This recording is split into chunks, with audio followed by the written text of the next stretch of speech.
Welcome to episode 4 of the Roots and Remedies podcast. I am Genesis Lee, aka The Naked Medium, and we're just going to ignore what I just said, and we're just going to get straight to it. I will explain later. Okay. I hope there's not just a bunch of puzzled looks, but like I knew this bitch was going to do it. I knew it. But anyway, today I want to kind of take something old, two things old, and kind of boggle them up together and create another opening in your cellular structure up there in your brain. So, this is From Eden to Enlightenment, the hidden journey of the fool and the fall. I'm not calling nobody a fool, okay? That's not what I'm doing because we have all been the fool.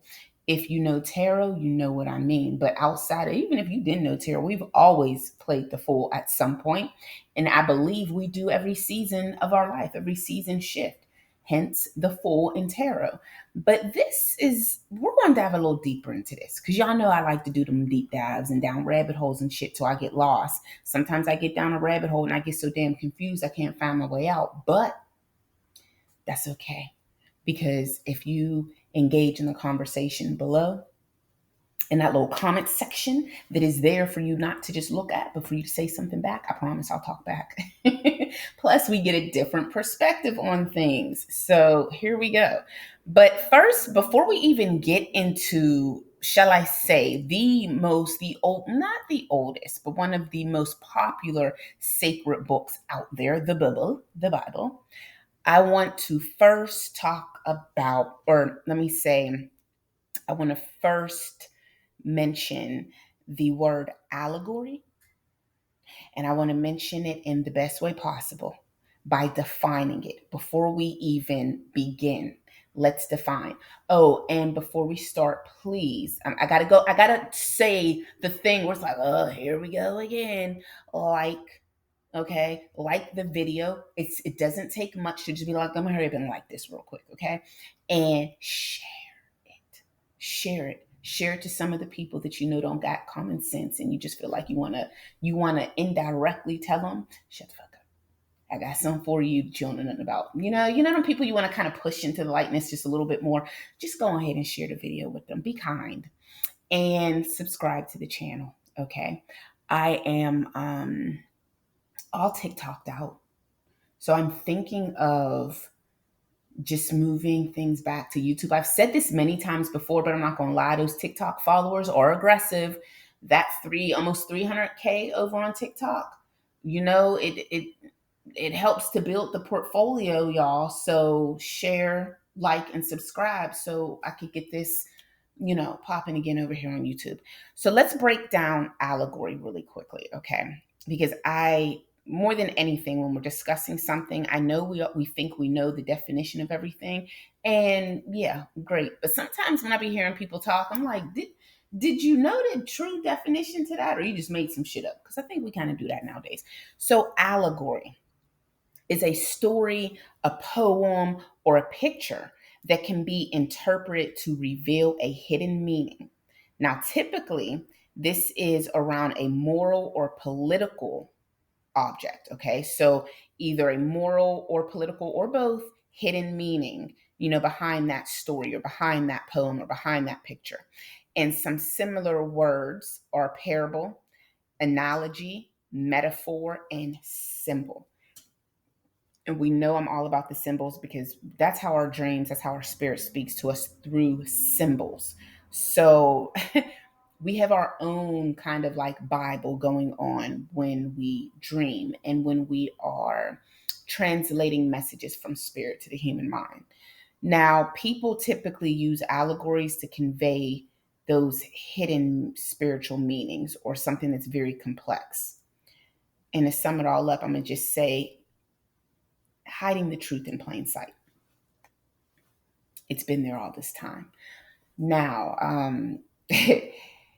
when you switch your mind over to see the symbols of things, the meaning takes a whole different form. Okay. Now, I want to talk about the Bible and I want to talk about tarot, the journey of the fool in tarot.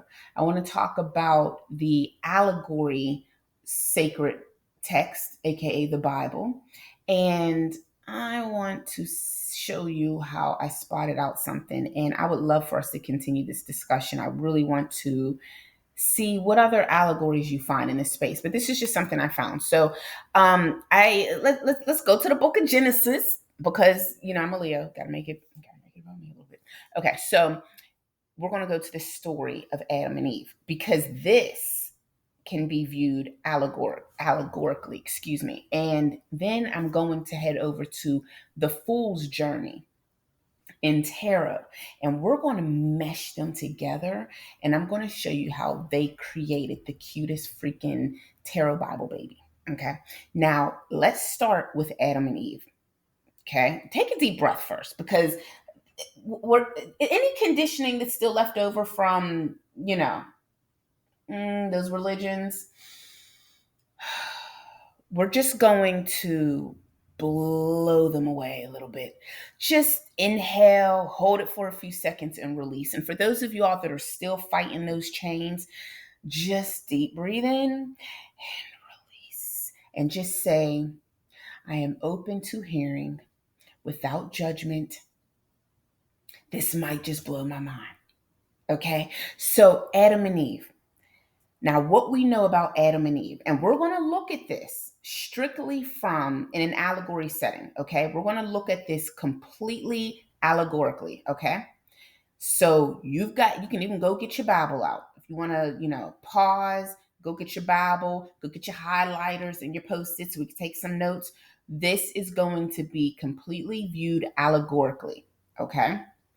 And this is to just show the hidden meaning that is right in front of you. Adam and Eve. We know, and when we study Adam and Eve, let's look at this allegorically. Adam and Eve, not just these individuals with this story and how we take them like, oh, women suck because she ate the freaking apple. She convinced Adam to do that's some other shit. That might be the way they interpreted that. But let's look at this from an allegorical perception.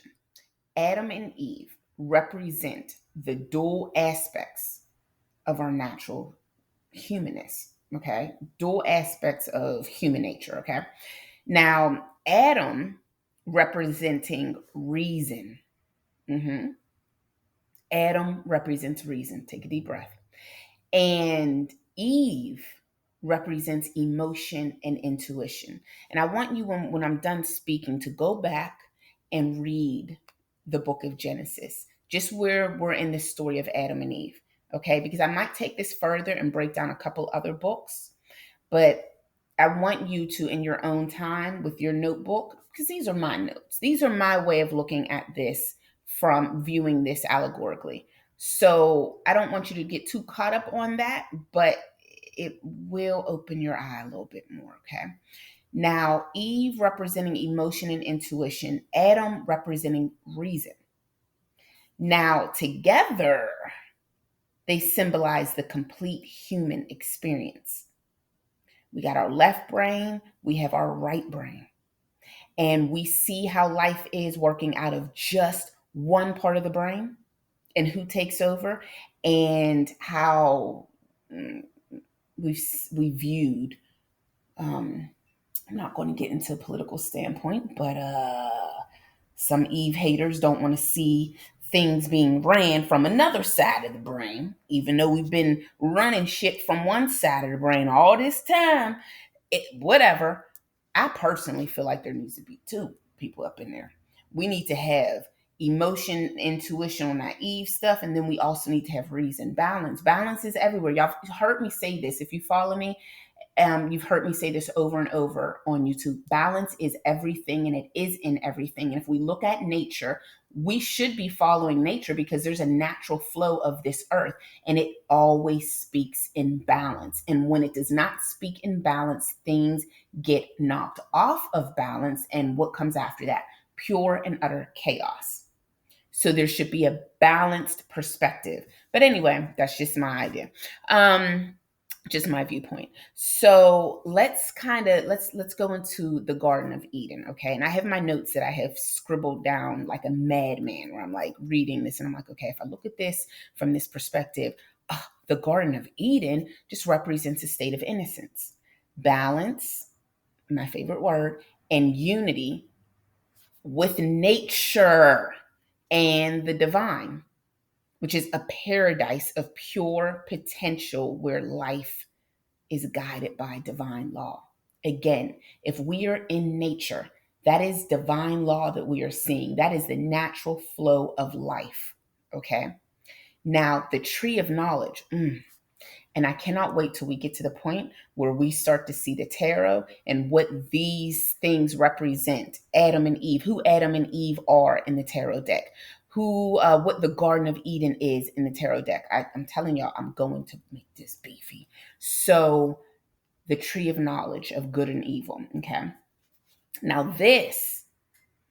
this could possibly be allegorically symbolizing the power of free will and moral discernment, and that awareness of duality. Okay, so that right or wrong, and we don't really want to look at things as right or wrong, but truth be told, like some shit just ain't right. But that might work for somebody else, and that's why we don't really want to look at it as right or wrong. But when it comes to our self and how we handle things and how we approach things for our journey, for our goals, for our created destiny, there could be a right thing for you to stay on path, and there could be something else that can take you off path, which we label as wrong. We ain't got to get too deep into it. Light and dark, however you want to go about it. Okay. So the serpent.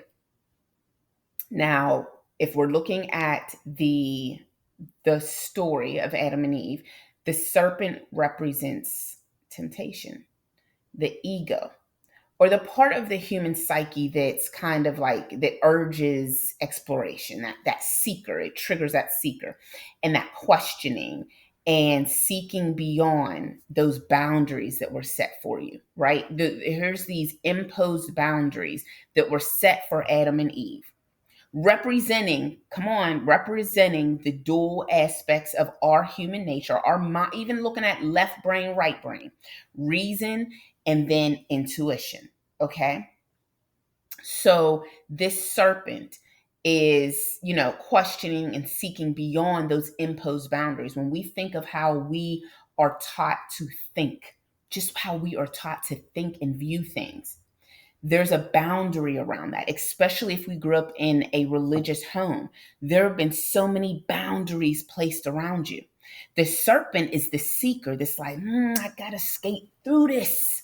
Something in me, it keeps calling out to me to just, come on, man, eat the fruit. Eat a little bit of that knowledge outside of these imposed boundaries and just see where it goes. Because I mean, like, what this is life.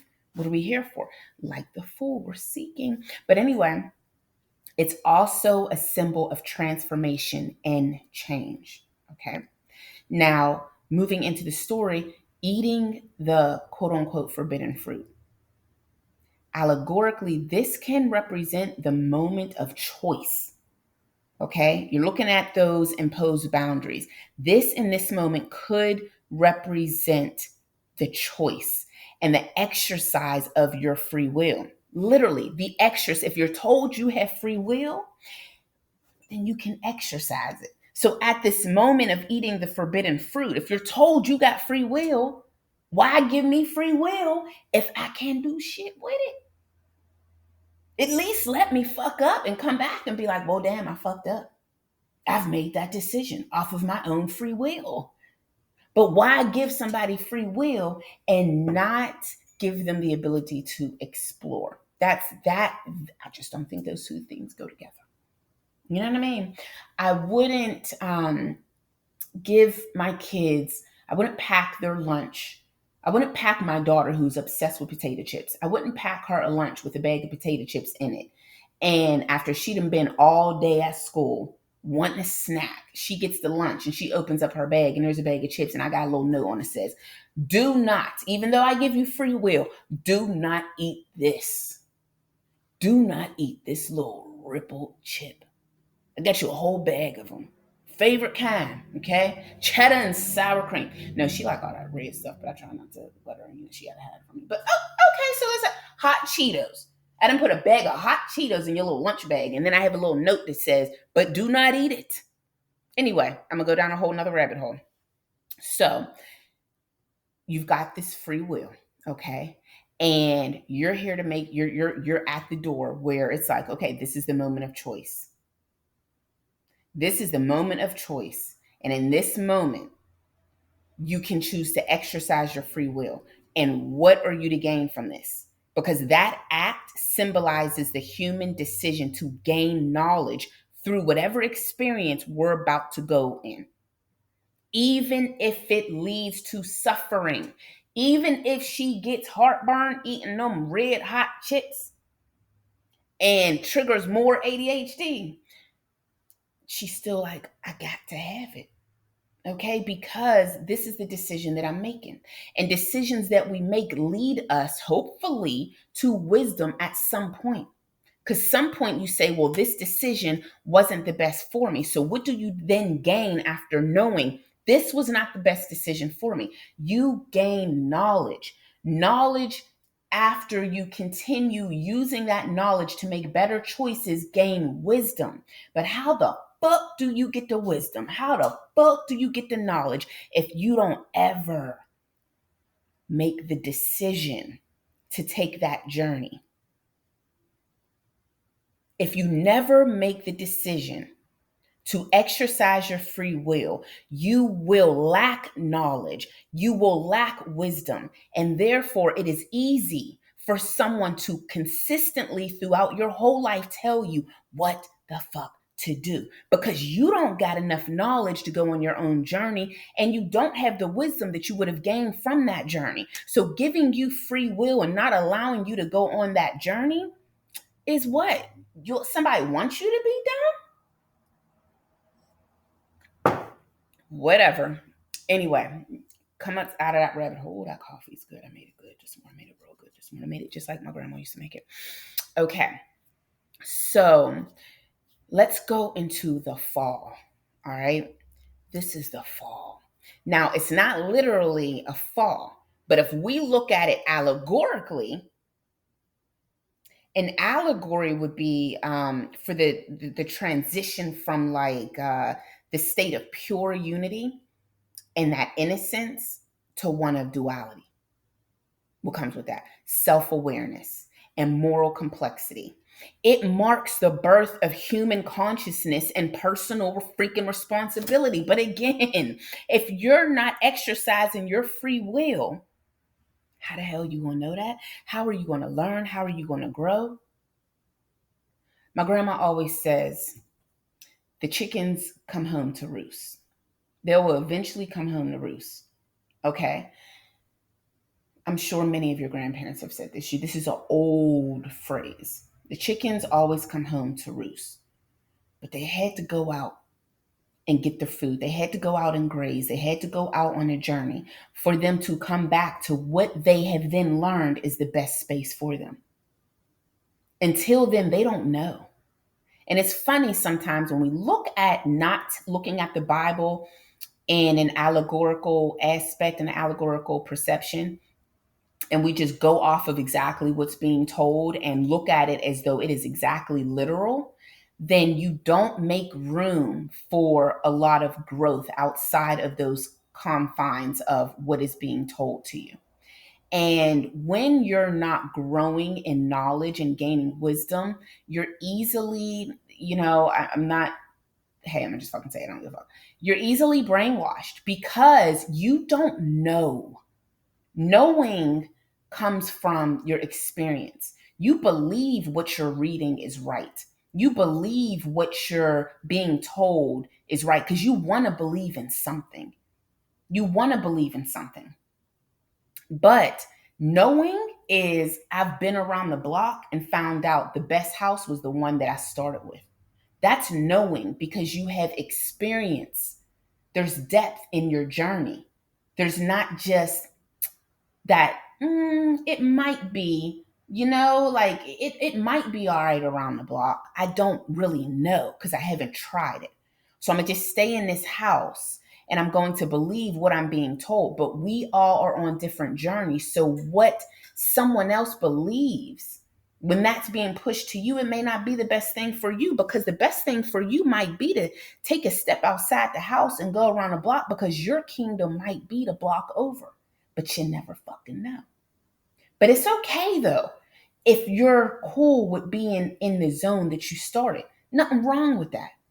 But understand, some people are on the journey to gain experience and to gain that wisdom and knowledge through their experiences.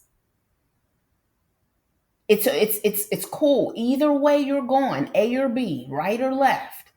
It's cool. This is your journey. But I am gonna give a but. You choose where you want to be. You have free will, and it was given to you to exercise. So this fall, as they call it, Adam and Eve's fall from grace, it's not a literal fall. It's an allegory for the transition from a state of pure unity and innocence to becoming self-aware and seeing the moral complexities in life. It marks the birth of your mind opening and creating your own personal responsibility through your journey, through the ebbs and the flows of your journey. Now, the expulsion from Eden, now that there reflects the consequences, could reflect. We're looking at this from an allegorical standpoint. This is my perception, and like I said, I want you to open up your Bibles. Yeah, everybody's grandma gave them a Bible. Y'all probably had that little green one, that or the little black one. It don't matter what color it is. Them little mini ones, especially when you're like, I'm trying to live my life. Right? Everybody got that little Bible. That Do you know how many Bibles have been given to me throughout life? I'm like, damn, y'all really trying to stop me from being like, what? I have so many Bibles that have been given to me throughout life. I'm like, what was y'all seeing? Like, I feel like my family was like, don't let her outside the compound. Anyway, I love my Bible. I really do. I love the mysteries and hidden messages within it. I honestly do. Anyway, the expulsion from Eden. Now, this could reflect the consequences of our choices and the journey that then led to our growth. Okay. Because it symbolizes moving from a state of unconsciousness to consciousness, that separation and the beginning of those challenges that we're going into life. It's like, boom, get out. Okay. Since you want to go and you want to explore, you go ahead and get up out of here. But now here comes life. But that's school, right? That's school. Like that, what the hell are we sending our kids to school for? It's the same shit. No, I want you to stay home forever. Now, I have homeschooled my children. I have sent them to school. We have tried to homeschool. Now they've learned a lot in the first couple of seasons of homeschooling, and then my ADHD kicked in, and I was like, nah, I can't do this shit. I'm gonna fuck y'all up. This is Xbox is going on. I'm chilling, and like my kids would say something. I'm like, what? Where would you get that nonsense? I'm like, oh shit, I forgot I had that conversation with them when I thought the world was flat. Damn, I'm fucking y'all up. So, not that the schools out here are not, because honestly, right now in school, the level of trauma these kids are obtaining, it's insane. But I'm so grateful for those homeschool experiences. But I'm also, because I have experienced homeschooling my children, sending them to school, actually sending them to school, then homeschooling, and sending their ass right back. I can speak on it from a more balanced aspect than someone that only had their kids in homeschool or only had their children in school. You see what I mean? That comes with kicking my ass out of the Garden of Eden and sending me down, letting me fall into the world and learn. And then I'm able to put that knowledge and experience with my children, because they were the ones that were really learning. They made the decision, like, Mom, I think it's about time for us to go back to school. We didn't learn the whole tarot deck. Okay. We sat here for all your little Bible lessons and all your little sacred messages and all these little conversations you've been having with spirit in the house. But we do need to learn algebra at some point. So it was cool. Go ahead back. I put them back in there, and I just have these very beautiful, quiet mornings that are kind of creepy. I miss the homeschool a little bit, but for the sake of my brain, we had to expel them from homeschool. So we had to, this expulsion from Eden, this is the beginning, okay? Fall out of the blindness and get expelled from the safe zone and go in there and start your journey. Now, life outside of Eden, shit got kind of chaotic, okay? But life outside of Eden represents that human condition. We're learning through struggle. We're cultivating the earth. We're experiencing pain and suffering. It's the path of growth, the path of self discovery, and eventually, maybe, the return to higher understanding. Now, we see a lot of people out here just living life and ain't learned yet. A friend of mine always says just because you have birthdays does not mean that you're maturing. You could be 40 years old and be a 12-year-old inside. But for those that really become self aware through their journey and pause and understand that we are in a type of school right here in life, then this is what turns to higher understanding, or as they like to call it in the Bible, paradise. Through what? Wisdom. Through straight wisdom.